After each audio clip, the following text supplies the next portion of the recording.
बहुत लोग अब परेशान हैं, बहुत लोग पूछ रहे हैं कि अभी मार्केट में हो क्या रहा है। पहले चाइना फैक्टर, उसके बाद चलिए मिडिल ईस्ट फैक्टर, अब क्या फैक्टर है, अब क्यों मार्केट गिर रहा है, क्यों नहीं रुक रहा है। कंप्लीट सर्कल के मैनेजिंग पार्टनर और सीईओ गुरमीत चड्ढा जुड़े हमारे साथ। Gurmeet, good morning.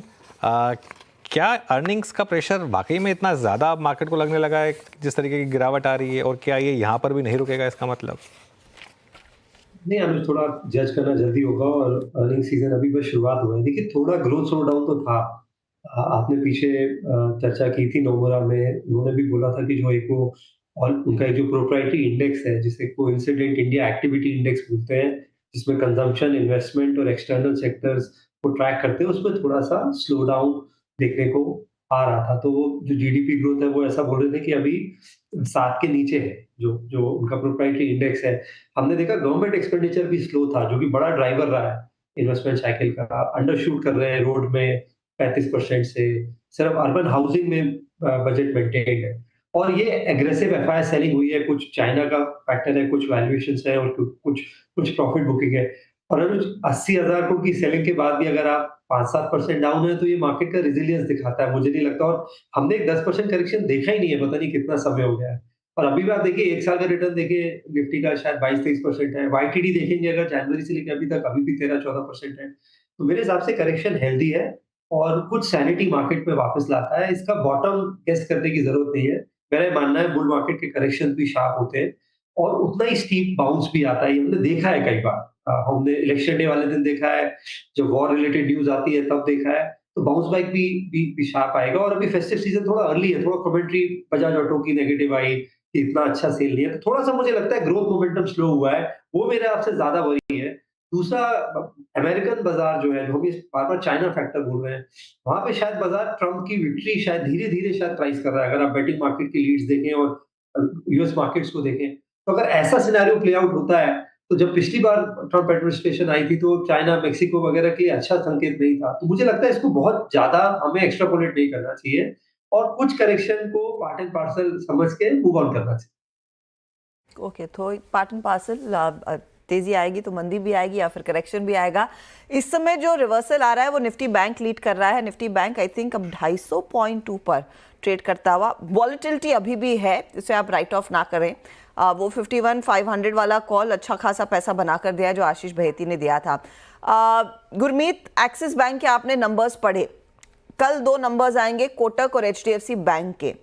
Margin front पर थोड़ा सा माइन्यूट प्रेशर देखने को मिला है। बाकी बैंकों से क्या उम्मीद रहेगी? अगर इसी तरह का रन रेट इनका भी रहा तो फिर क्या लीडरशिप दोबारा बैंक्स ही कमाएंगे? आना चाहिए अक्षर। हम कल पिछले 2-3 हफ्ते से इस बारे में चर्चा कर रहे हैं कि बैंक्स को लीड करना चाहिए। थोड़ा बहुत आपको शायद रिलेटिव आउट परफॉर्मेंस दिख रहा है इस डाउनफॉल में भी। अगर आप एक्सिस के नंबर देखें, एक कंसर्न जो थोड़ा बहुत आया, कासा रेशियो डिप हुआ है, 40-41% आ गया है 44 से। थोड़ा-सा जो निम है उसमें भी माइनर सॉफ्टनेस है, 4% के ऊपर था, अभी 398, 399 आया है। लेकिन ओवरऑल बिज़नेस अच्छा कर रहा है। नए क्रेडिट कार्ड्स आप देखेंगे तो 1 मिलियन से ज़्यादा कार्ड इश्यू करे हैं। ट्रेज़री इनकम बहुत अच्छा है, इसलिए ओवरऑल प्रॉफिट में आपको जंप देखने को मिला है। और ट्रेज़री इनकम सारे बैंक्स का बहुत अच्छा आएगा। पीएसयू बैंक्स का इन पार्टिकुलरली बहुत अच्छा आएगा, क्योंकि उनका एसएलआर रेशियो मैंडेटेड रेशियो से 4, 5, 6% ज़्यादा होता है।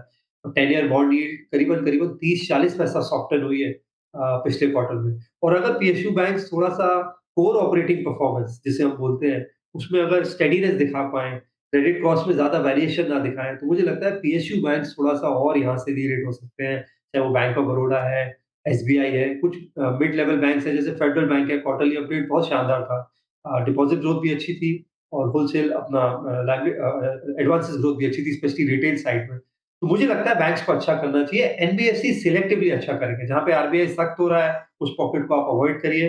और जो अच्छी एनबीएफसीज़ हैं, वहाँ पे भी मुझे लगता है थोड़ा-सा काफ़ी अच्छा करेक्शन है, 20-25% का करेक्शन है, वहाँ पे आ सकता है। हमें कुछ उसमें से पसंद है, हमें पूना वाला फिनकॉर्प अच्छा लगता है, हमें बजाज फाइनेंस भी इस भाव पे बुरा नहीं लगता है। और एक छोटी-सी एनबीएफसी है जो एमएसएमई लेंडिंग करती है, यूग्रो। और वो को-लेंडिंग मॉडल है उनका, लगभग 40-45% को-लेंडिंग करते हैं। अभी उन्होंने बड़ा फंड रेज़ किया है और नेटवर्क के नीचे नीचे ट्रेड कर रहा है। तो कुछ एक पॉकेट्स में हमें अपॉर्च्युनिटी दिखती है। ओके, बिल्कुल। अच्छा गुरमीत, एक आपका फेवरेट स्टॉक है पॉलीकैब काफ़ी समय से। पॉलीकैब के नंबर्स आए, हैवेल्स के नंबर्स आए, क्लियर है कि मार्जिन पर प्रेशर है, लेकिन क्या स्टोरी इंटैक्ट है? अनुज बिल्कुल इंटैक्ट है। आप देखिए 10,000 करोड़ कर लिया उन्होंने H1 में टॉप लाइन। मुझे याद है पूरे साल का 10,000 करोड़ हुआ था 2 साल पहले। तो बहुत अच्छा ग्रो कर रहे हैं और केबल एंड वायर में केबल ज़्यादा फास्ट ग्रो कर रहा है और हमने देखा कॉपर और एल्यूमीनियम प्राइसेज़ जो हैं वो 10 से 15% ऊपर थे पिछले क्वार्टर। उसका कुछ इम्पैक्ट मार्जिन पे आया। दूसरा जो उनका इंस्टीट्यूशनल मिक्स है, वो थोड़ा ज़्यादा था, जो प्रोडक्ट मिक्स था वो थोड़ा ज़्यादा था। उस वजह से भी थोड़ा-सा प्रेशर आया बट मैं ज़्यादा रीड नहीं करूँगा इसमें। ओवरऑल आप देखिए उनका एक्सपोर्ट बिज़नेस भी ठीक कर रहा है। एफएमईजी में फैन्स इन पर्टिकुलर बहुत अच्छा कर रहे हैं, हालाँकि बहुत स्कोप है। मुझे लगता है अगर वो हैवेल्स वाला स्टोरी अगर कर सकें और सेगमेंट्स को भी ग्रो कर सकें, तो और स्टॉक अच्छा करेगा और जब वो टैक्स रिलेटेड न्यूज़ आई थी, वहाँ से अगर आप देखेंगे तो लगभग-लगभग 2x है उस प्राइस से। थोड़ा बहुत करेक्शन आएगा, अभी ऑल टाइम हाई बना था 74-7500 का, क्योंकि वैल्यूएशंस थोड़े से स्ट्रेच साइड पे हैं। पर स्टोरी अच्छा है ये, इसमें हाउसिंग स्टोरी भी है, कैपेक्स स्टोरी भी है, ब्रॉडर इंफ्रा स्टोरी भी है और मार्केट गेन कर रहा है। अनऑर्गनाइज्ड टू ऑर्गनाइज़ हो रहा है ये पूरा मार्केट, चाहे वो एफएमईजी हो, चाहे केबल्स एंड वायर्स हो। और ट्रांसमिशन को लेके मुझे लगता है ओवरऑल अगर आप एस्टिमेट्स देखेंगे ट्रांसमिशन रेट का, वो भी बहुत बड़ा है। तो ये कई कई अपॉर्च्युनिटीज़ में पार्टिसिपेट करेगा इंक्लूडिंग इंस्टीट्यूशनल बिज़नेस। ओके। चलिए बात हो गई हैवेल्स की। एक और स्पेस जिसने मार्केट को काफ़ी परेशान किया, कल बजाज ऑटो की कमेंट्री, और उसकी वजह से पूरा का पूरा ऑटो स्पेस, एंड कंसिडरिंग आप काफ़ी यहाँ पर डीलर से बात करते हैं और काफ़ी आप ऑन ग्राउंड फीडबैक लेते रहते हैं, क्या ये बजाज स्पेसिफिक था या बजाज पूरी इंडस्ट्री के लिए बोल रहा था? नहीं, अनुज थोड़ा-सा स्लो है बट मुझे लगता है थोड़ा जल्दबाज़ी होगी अभी बोलना कि पूरा फेस्टिव सीज़न है। अभी शायद हमारा 20-25% भी नहीं हुआ है फेस्टिव सीज़न और पिछला क्वार्टर वैसे भी थोड़ा-सा जो Q2 होता है सॉफ्ट होता है ऑटो के लिए। अब यहाँ से पिकअप शुरू होता है और अभी दिवाली है, धनतेरस है, दिवाली है, फिर बहुत लॉन्ग मैरिज सीज़न है। उसके बाद अर्ली दिसंबर आता है, दिसंबर में आपके ईयर एंड डिस्काउंट्स लगते हैं। तो मुझे लगता है थोड़ा इन्वेंट्री बिल्डअप ज़रूर हुआ है। मेरे एक बहुत बड़े डीलर हैं उत्तराखंड में जो पूरा उत्तराखंड कवर करते हैं। ह्युंडई का, एम&एम का, इंडिया के one of the top 5 distributors हैं वो। तो उन्होंने बोला था कि ग्रोथ थोड़ी स्लो डाउन है बट और आप देखिए ऑटो इंडेक्स का रैली देखिए अनुज एक साल में, मतलब अगर स्टॉक 100% भागेगा एक साल में, जिस सेगमेंट में 5, 7, 8% ग्रोथ है, तो थोड़ा भी अगर अर्निंग सॉफ्ट आएगा तो बाजार डिसअपॉइंट करेगा। हम एक्चुअली बेस नहीं देख रहे हैं ऑटो का कि कहाँ से ऑटो स्टॉक्स ऊपर गए हैं। तो थोड़ा करेक्शन, थोड़ा डिसअपॉइंटमेंट, थोड़ा मार्केट बहाना ढूँढता है कई बार जब वैल्यूएशंस रिच होती है। तो वो शायद देखने को मिल रहा है। मैं पैसेंजर व्हीकल्स को लेके थोड़ा ज़्यादा बुलिश हूँ। मुझे लगता है कि वहाँ पे जो स्पेशली जो एसयूवी डोमिनेटिंग है जैसे टाटा मोटर्स है, एम&एम है, वहाँ पे मुझे लगता है कि ग्रोथ मोमेंटम में इतना स्लो डाउन नहीं है। टू व्हीलर्स में थोड़ा-सा सिलेक्टिव होने की ज़रूरत है। स्पेशली वहाँ पे क्योंकि ओवरऑल जब भी आप चाइना वाला मॉडल देखेंगे, अब चाइना नंबर ऑफ कार्स और number of two wheeler same sell कर रहा है। 2 करोड़ ही कार साल की गाड़ियाँ बिकती हैं, 2 सवा 2 करोड़ ही टू व्हीलर्स बिकते हैं। तो ग्रेजुअली मुझे लगता है पैसेंजर व्हीकल्स पे ओवररेट होना लॉन्ग टर्म में ज़्यादा बेहतर है वर्सेस टू व्हीलर्स। और गुरमीत, टेक्नोलॉजी कंपनियां, विप्रो ने क्या आपको भी सरप्राइज किया है? बहुत स्मार्ट सर्ज देखने को मिला है, 4% के गेन्स। ऑफ कोर्स वो बोनस का भी फैक्टर शायद रहेगा, लेकिन मैं कांस्टेंट करेंसी ग्रोथ देख रही थी। Infosys by far industry leader है, ये पिछले क्वार्टर में भी था, इस क्वार्टर में भी वो कंटिन्यू हो रहा है। 3% तक की जो कांस्टेंट करेंसी ग्रोथ इन्होंने दिखाई है। जी, हम तो डिजिटल को लेके शुरू से कंस्ट्रक्टिव हैं। वैसे हमारे तो पोर्टफोलियो का नाम डिजिटल कंपाउंडर्स है। आप देखिए यूएस में जब ऑनलाइन कंजम्पशन 5% से 30% हुआ, कम से कम 5 कंपनी ऐसी बनी जो ट्रिलियन डॉलर मार्केट कैप की थी।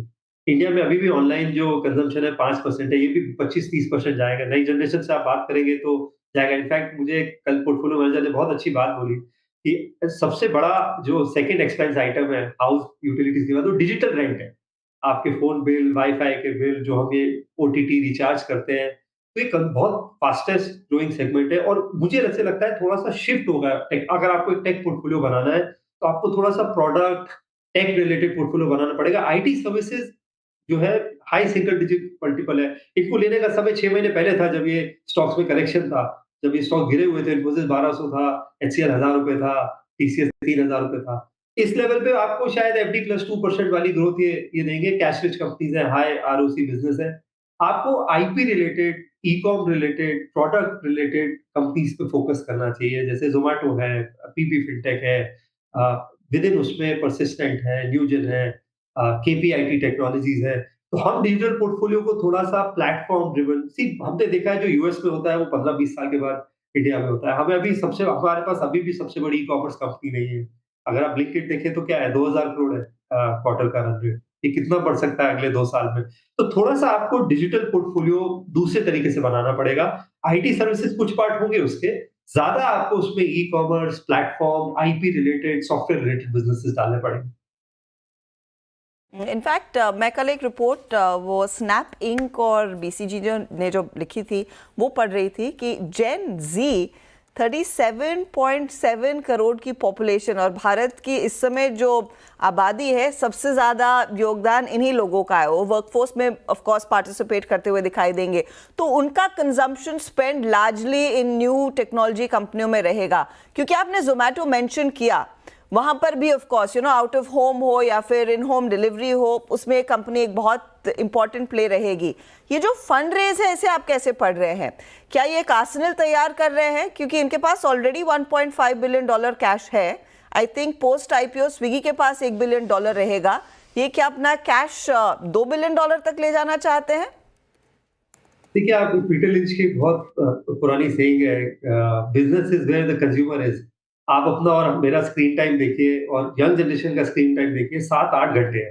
तो मतलब अगर आप स्लीप आवर्स हटा दें 8 घंटे की, आप 50% टाइम अगर आप ऑनलाइन स्पेंड कर रहे हैं, तो धीरे-धीरे बिज़नेस भी वही होगा। और आप किसी भी यंग जनरेशन से बात करिए, तो वो शायद ₹100 में से ₹70-80 अब ऑनलाइन स्पेंड करता है। तो इसलिए मैंने बोला कि ये ट्रेंड इंडिया में जो डिजिटल कंजम्पशन का है, जो यूपीआई ने इनेबल किया है, ये स्टार्ट हुआ है। तो उसमें ज़ोमैटो है, पीवी फिनटेक है, ट्रैवल रिलेटेड प्लेस है, ई-कॉमर्स रिलेटेड प्लेस हैं। और इस स्पेस में क्या होता है, एक प्लेयर बहुत स्ट्रॉन्ग हो जाता है, अर्चना जी, जैसे अमेज़न बहुत स्ट्रॉन्ग हो गया। तो मुझे लगता है ज़ोमैटो, स्विगी या में वही वही ज़ोमैटो भी इसलिए फेस कर रहा है कि आप देखिए मार्केट शेयर उनका बड़ा है। स्विगी ने फिर फंड रेज़ किया है कि वो मार्केट एक बार जो 65-70% क्रॉस कर जाता है, वो बहुत डोमिनेंट हो जाता है। मुझे अभी नहीं पता कौन करेगा दोनों में से, बट वो हमें एक ट्रेंड देखना पड़ेगा। मैं अभी शायद ऑड्स अगर आप देखेंगे तो मैं ज़ोमैटो के ज़्यादा मानता हूँ। और वो जैसे-जैसे ब्लिंकिट पे हाई वैल्यू चेन में आता जाएगा, उन्होंने अभी रिप्लेसमेंट शुरू किया है। ज़ेप्टो ने एक बैंगलोर में शुरू किया है, ज़ेप्टो कैफे। आप फूड ऑर्डर कर सकते हैं, तो वो ई-कॉमर्स से फूड डिलीवरी पे जा रहा है इनके डोमेन में। ज़ोमैटो और स्विगी जो है क्विक कॉमर्स पे जा रहे हैं ज़ेप्टो के डोमेन पे। तो ये स्पेस इवॉल्व हो रही है। और एक बार जब आप प्लेटफ़ॉर्म बना देते हैं, तो उसके यूज़ केसेस बढ़ते जाते हैं। तो जो जितने यूज़ केसेस बना सकता है, जैसे पीवी फिनटेक कह रहा है मैं इंश्योरेंस में जाऊँगा, हेल्थ केयर में भी जाऊँगा। तो आप एक बार जब प्लेटफ़ॉर्म बनाते हैं और यूज़ केसेस बढ़ाते हैं, और जो सक्सेसफुली बना पाएगा, एग्ज़ीक्यूशन कर पाएगा, वो विनर होगा। तो आप पोर्टफोलियो अप्रोच रखिए और ऑड्स के हिसाब से प्लेस करिए, क्योंकि आपको नहीं पता है, कई बार एक डार्क स्पॉट भी होता है। तो इसलिए बास्केट अप्रोच रखिए, और मे बी 1 या 2 आइडियाज़ ऐसे होंगे जो मल्टी बैगर निकलेंगे इस स्पेस में। ओके, अच्छा एक आखिरी सवाल, मन्नापुरम आज खरीदें क्या या वो अवॉइड करें? अनुज, जहाँ भी रेगुलेटरी एक्शन होता है मुझे डर लगता है। मे बी मैं बैंक कर रहा हूँ, तो मुझे थोड़ा रेगुलेटरी स्पेस में अवॉइड करता हूँ। ये मैंने सबके लिए बोला है, प्ले आउट होने दीजिए। मुझे लगता नहीं ऐसी कोई जल्दी आपको, जैसे मैंने बोला, बहुत सारे बैंक, बहुत सारी एनबीएफसीज़ बिलो बुक्स मिल रही है। तो कोई इस मार्केट में ऐसी कोई अर्जेंसी नहीं है कि आपको इसी में बॉटम फिशिंग करनी है। ओके, चलिए गुरमीत, शुक्रिया आज हमारे साथ जुड़ने के लिए और हमसे बात करने के लिए।